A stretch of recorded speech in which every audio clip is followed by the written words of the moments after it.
Welcome to Brew Builds, your place for DIY home improvements. I'm Paul. Have you ever had a leak under your sink? Most of us have. I'll show you the places it can cause a leak, as well as how easy it is to replace a sink hose that is leaking. You ready? Let's fix this.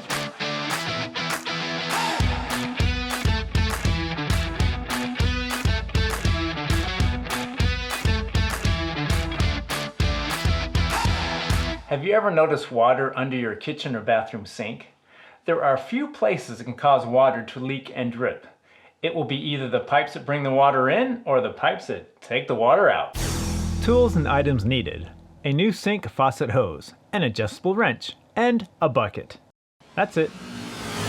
The plumbing of a bathroom sink consists of high pressure water lines that bring the water in, and then a low pressure drain line that takes the water away. There should be a hot and cold water line, each with a shutoff valve. From the shutoff valves, two hoses that will connect to the underside of the faucet. The drain pipe attaches to the bottom of the sink and goes through a P-trap and then into the main drain system of your house.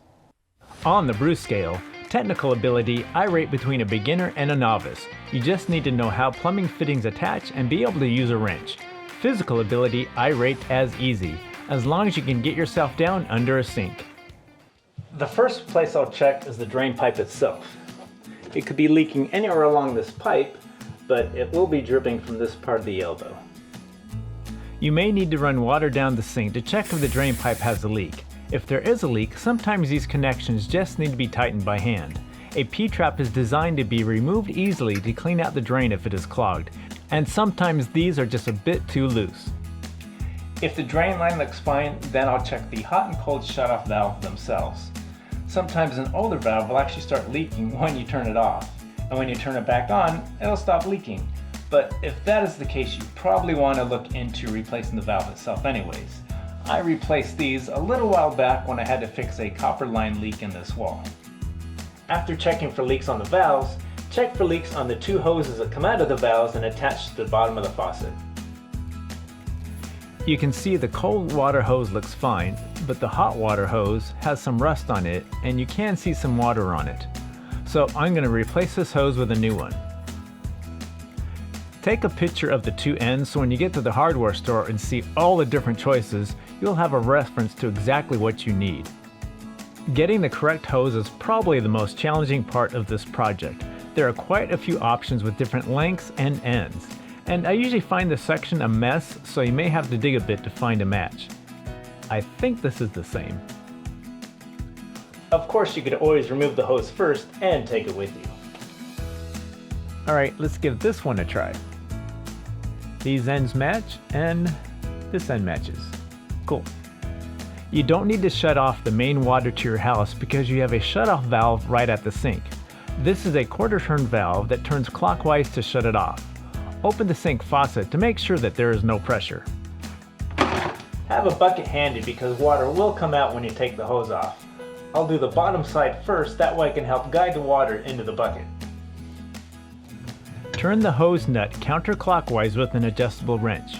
You may need to hold the valve with a second wrench to keep the valve from moving and stressing any of the other plumbing.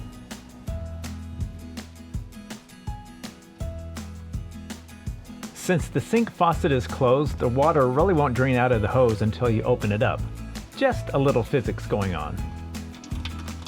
Now let's loosen the top nut by the faucet. Depending on your sink style, getting a wrench on these is sometimes challenging, but they shouldn't be that tight because they use a rubber washer to seal against the faucet. If you have another hose, adjust your wrench first to fit the top nut.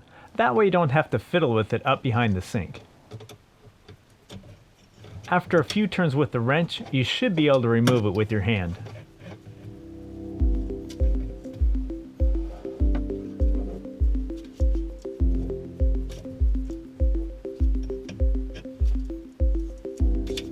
Check to make sure your new hose matches the old hose. It could be a little shorter or longer, but the ends need to be an exact match. Before we continue, take a second and hit that like button for me and subscribe to Brew Builds. Okay, now we can put this new hose on. Attach the larger end of the hose to the sink faucet first.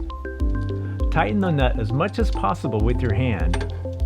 Then use a wrench to snug it up, but do not over-tighten.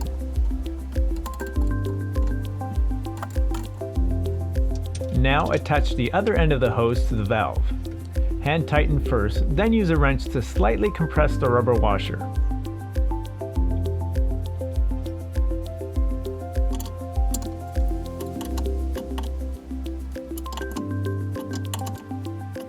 Once you have the new hose installed, turn the water back on and check for leaks. I like to have the sink faucet on and open the shutoff valve just a little.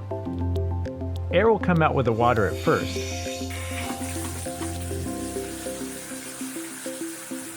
Once the water is flowing smoothly, turn off the faucet and open the shutoff valve all the way.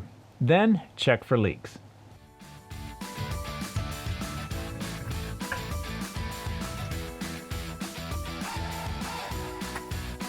All good and no more leaks. Come back in an hour or two and still check to make sure you don't have any water under your sink. Alright? That's it. If you have a leaky outdoor faucet, check out this video here. Do you want to move an outdoor faucet? Well, take a look at this one. Hit that like button for me and subscribe to Brewbills to see more DIY videos like this one. See you later!